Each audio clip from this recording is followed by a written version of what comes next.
importante celebrarmos a solenidade da Ascensão do Senhor. O que isso significa na sua vida?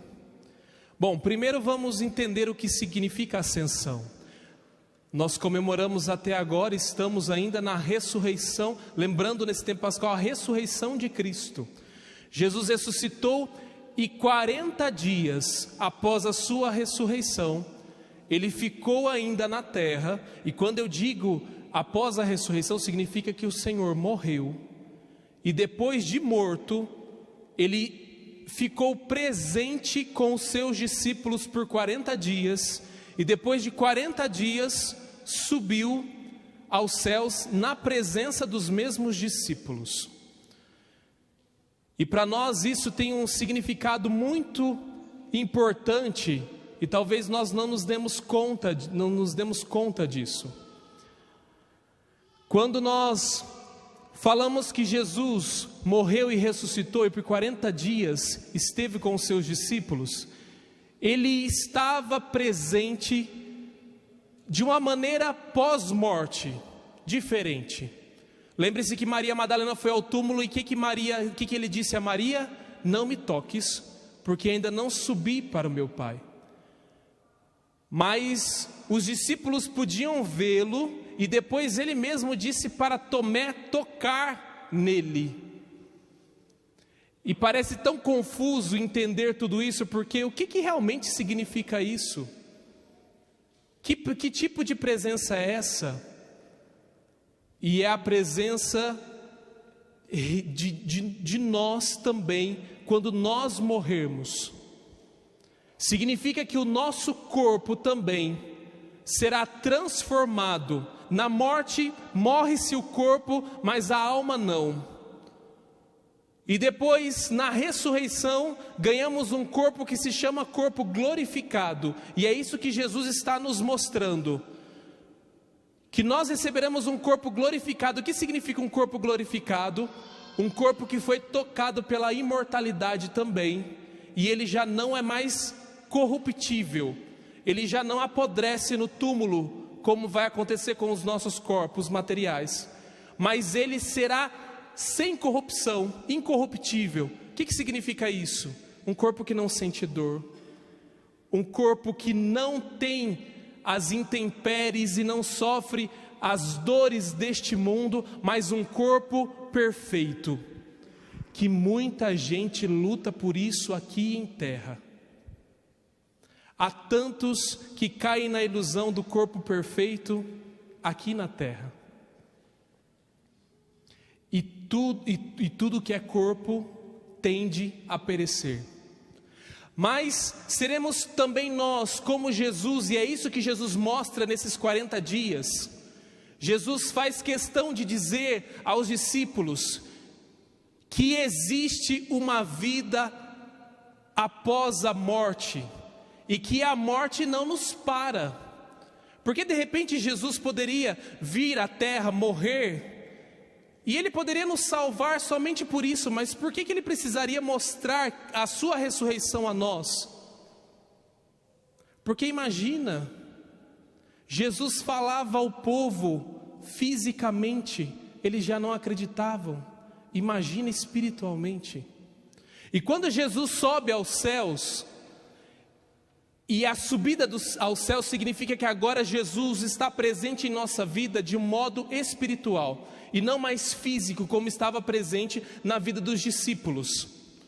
E essa presença espiritual em nós, que nós também vamos celebrar e a conhecemos pelo dom de Pentecostes na semana que vem, a presença do Espírito Santo, essa presença em nós, ela muda a nossa vida, e somente quem sente essa presença espiritual sabe justamente do que eu estou falando. Porque quando nós temos a presença de Deus, e nós sabemos o que significou para os discípulos perder a presença física de Jesus, um desespero tão grande que o único apóstolo que ficou perto de Jesus na cruz foi João. Todos os outros sumiram de desespero. E nós sabemos como é, só quem perde fisicamente alguém sabe qual é a tamanha dor perder alguém fisicamente. Só quem perde é que sabe justamente disso. E às vezes quando nós nem perdemos pela morte, mas perdemos a presença física de alguém que nós amamos. Eu lembro quando eu fui para o seminário, minha mãe estava tão feliz com a minha ida para o seminário, mas quando ela se deu conta que a minha presença física não estava mais em casa, isso fez mal a ela. E ela me ligava e ela dizia assim: eu não consigo entender por que eu estou passando mal desse jeito. Por que eu estou sofrendo com isso? Eu sei que você está num lugar muito bom para você, mas por que essa falta me é tão grande? A presença física, ela realmente faz falta. Ela realmente faz falta a nós. Mas a presença física é uma presença muito pobre. A presença espiritual, quando alguém sabe, e isso fez a minha mãe superar a minha presença física, porque quando ela percebe que eu não estava presente fisicamente, mas quando ela se dá conta que eu estava presente no coração dela, e que isso ninguém tomaria, nem mesmo a morte, então isso fez sentido para a vida dela.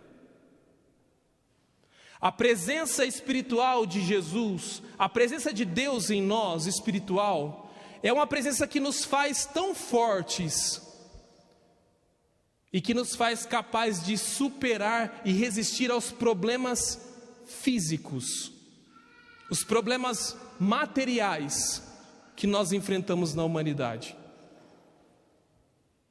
Coloque isso dentro do teu coração e da tua vida. Busque a presença de Deus no seu coração.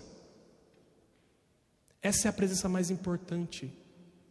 Infelizmente, como na época de Jesus, nós procuramos sinais. Feliz daquele que já superou isso. Jesus pregava maravilhosamente bem. Se eu pudesse ser um espectador de Jesus. Pregava maravilhosamente bem, mas quando reunia as multidões, e isso está em todos os evangelhos, quando reunia multidões, o que as pessoas queriam? Curas, queriam sinais, e não estavam nem aí para o que Jesus estava pregando. E ouso a dizer, até mesmo os apóstolos ficavam perdidos com a pregação de Jesus, porque se eles não ficassem perdidos na hora da cruz, não iam se perder. Jesus falou claramente para eles que ia ser crucificado. Jesus não titubeou em dizer isso a eles, mas eles não entendiam, porque quando nós ficamos somente procurando em Deus sinais, nós não assumimos a nossa vida de verdade e nos perdemos, assim como os apóstolos. Creia no Senhor Jesus Cristo dentro do teu coração, e estes sinais te acompanharão. O primeiro sinal que te acompanhará, que acompanhará um batizado, que hoje Marcos nos diz, é que expulsarão todos os demônios. E muitas vezes nós temos uma visão totalmente deturpada do que significa o demônio, ou do que é o demônio, totalmente deturpada. Nós ainda ficamos achando que ele fica debaixo da nossa cama, tentando a gente. E o demônio é um ser espiritual, inteligentíssimo. Os anjos são seres espirituais, e a única coisa que caracteriza os anjos é a inteligência. Os demônios agem de modo inteligente. Não aparece no guarda-roupa da criança para ficar assustando, não. E mesmo quando nós falamos de possessões demoníacas, isso é raro, pode procurar na história. E até mesmo a igreja tem muita dificuldade para dizer assim, isso aqui é uma possessão demoníaca. E também porque aquilo acontece, é um mistério.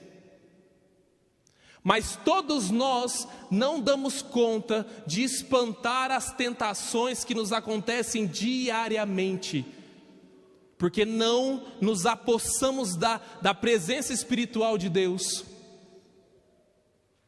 E o demônio inteligentíssimo faz com que nós sucumbamos e nós não conseguimos expulsar de nós essas situações. Às vezes um diálogo exorciza o demônio. Às vezes, uma palavra bota fora o demônio, expulsa o demônio.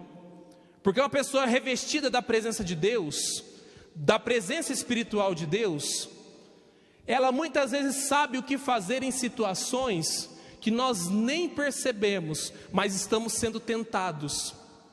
Porque ao invés de entender o marido ou de entender a esposa, já logo solta os cachorros e, como diz São Paulo, a gritaria toma conta e tudo toma conta, o ódio, a amargura, a discórdia, isso vai tomando conta e nós não somos capazes de exorcizar isso.